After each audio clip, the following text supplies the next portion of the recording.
ladies and gents, and welcome to the island of Rob. First thing you might notice is I finally got myself a professional lighting rig.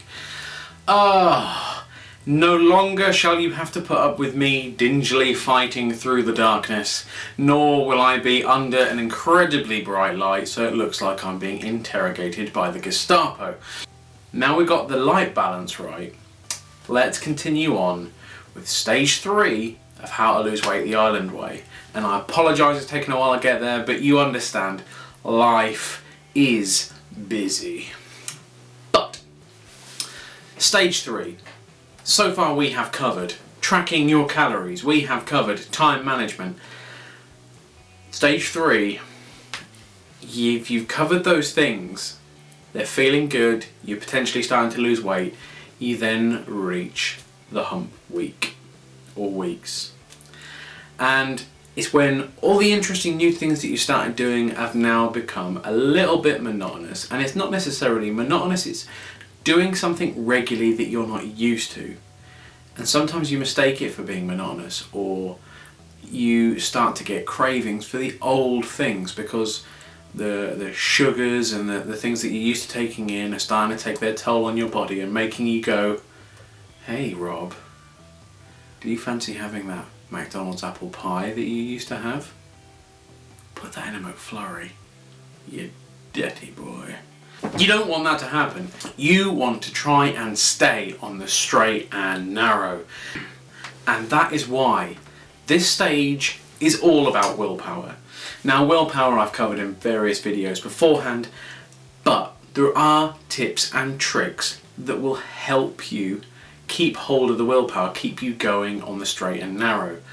Now for me, one of the things that I've tried to do, and one of the reasons, as I've banged on about before in this place, is the channel is called the Island of Rob because it is my view that you have to make the change yourself, you have to do the work yourself, and you have to motivate yourself. So where you can, try not to too heavily rely on someone else. I've lost count of the amount of people that have said, oh, make sure I do X, Y, Z. With the best will in the world, someone can't be there for you 24/7, and they definitely can't appear to you at 4 AM when you're in your kitchen standing with a packet of biscuits deciding whether or not you're going to have one. So yes, draw on people for help, but don't rely on people for help. In these moments you have to remember why you're doing these things. So you need to sit down and think, is what I'm doing going to be worth it in the long term, or is it going to be a short payoff? Because 90% of the time, if you want biscuits or things like that, you will scoff those biscuits and you will love them at the time. And then straight afterwards, you will feel regret and you will feel rubbish. Sometimes you need a biscuit to pick yourself up, but you don't necessarily need a packet. And sometimes you don't need them. So weigh these things up for yourself. Try and treat yourself enough, but not so you're undoing the work you've done. In addition to this, try and find things that you can treat yourself with in a replacement for food, because often it is the food that you're running back to. You are tempted by various other things. Make sure you have things that you can snack on that are healthy to hand, like fruit or healthy alternatives. One of the things I said about before is I used to be terrible for snacking, and in the early days one of the things I fell back to was having a poached egg on toast, because having a poached egg on toast you actually get a good amount of protein, and protein, if you eat it, actually makes you feel fuller for longer. Eggs are good for you, and on some wholemeal toast. The wholemeal toast isn't particularly bad for you either, and if you take the time to make that, it feels like more of a treat because you've taken the time out to make it, and it doesn't take that long, but it takes longer than just reaching for a biscuit. So it feels like a bigger meal, and it fills you up a lot more. The amount of times you sit and pick at little biscuits and things like that, but because of the style and type of food they are, they're addictive to eat, they make you want more, and they don't necessarily fill you up. So try and sub out the packet of biscuits for a poached egg on toast, or your equivalent. And there are plenty of healthy things that you can have that are really nice. That's just my one. I'm a savoury guy, so having an egg on toast was really, really good. That, especially now we've got chickens, Not much beats fresh eggs. That, now we've got chickens. Not much beats fresh eggs. So, swap out things. Make sure you have things there that when you are weak, you can have as a treat. Also, one thing that I'm going to touch on this week is a really important thing, and that is other people. The way other people view your diets and things like that. For instance, at my workplace. At my workplace, there is a tradition where if it is your birthday, you buy cake. Rather than buying cake for every time it is someone else's birthday, you buy cake on your birthday, and that way everyone knows about it and everyone gets to have some cake. The unfortunate thing is that means my workplace, due to the amount of people that work there and the saturation of personnel, it means there is nearly always cake in the canteen. And that is really difficult. So, assuming you've made it past the first step and you've managed to convince yourself not to have one, then you have colleagues who jovially say, oh, go on, have just one. Have just one. And sometimes that one is the one that is a doorway to 10 more.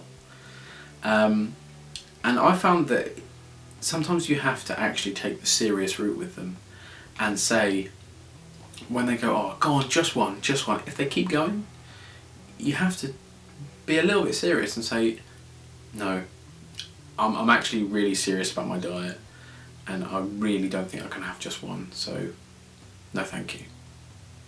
And if you turn around and say that, rather than just a, oh no, I shouldn't, you're probably going to get more of a result, and it means they won't necessarily do it again. It's not the most fun thing to do, but sometimes it's necessary. And likewise throughout this, the lifestyle choice is about improving your quality of life, making you healthier and fitter, but not necessarily doing all the fun things. If we were doing all the fun things, I'd be cleaning myself with a sponge on a stick, unable to move, because I'd be eating chocolate eclairs and bacon all day. But you have to make a choice. And I choose health and fitness. And I haven't regretted it yet. Another tactic I've got, and this is probably my last and my main tactic in terms of willpower, it's what I refer to as the rolling wave technique. Now, when I started running, and I've spoken about this before, but if this is your first video or maybe you haven't seen them, when I started running, I made a promise with myself. I promised that I would never stop and walk, because if I stopped and walked, I wouldn't be running. So I'd always plan a route where I would be able to finish. And if I was out running, because in the early days it was only a matter of minutes, if I was out running for 7 minutes and I got to 3 minutes and I really realised that I was going to flag and not make it, I would cut some off the route and then come home earlier to make sure that I didn't walk, but I finished the run. And at the start, that didn't make too much of a difference to me because I'd only been doing it for 3-4 weeks. But eventually, when you get to the point where you're like, wow, I've been running for a year and I've never stopped and walked. And that means when you do push yourself, you find yourself in a difficult, in a pinch, and you're really struggling to find the energy and the willpower to keep going. You can go like, oh, I can't stop and walk. If I stop and walk, this is the first time I stop and walk for 2 years. I'm going to have to dig down, find some willpower and some power. I'm going to have to dig down, find some willpower, and just crack onto it and keep going. And sometimes that's what you really need. You need to have that precipice. You need to have that built up wave pushing you forwards and keeping you in the straight and narrow.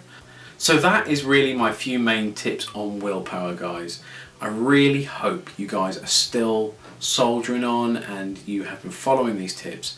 And if you haven't, or you slipped, start fresh. Keep going. As always with dieting, you haven't up, until you have given up. So, take care of yourselves, guys. Keep pedaling, because I know you're going to get there. And be your own island.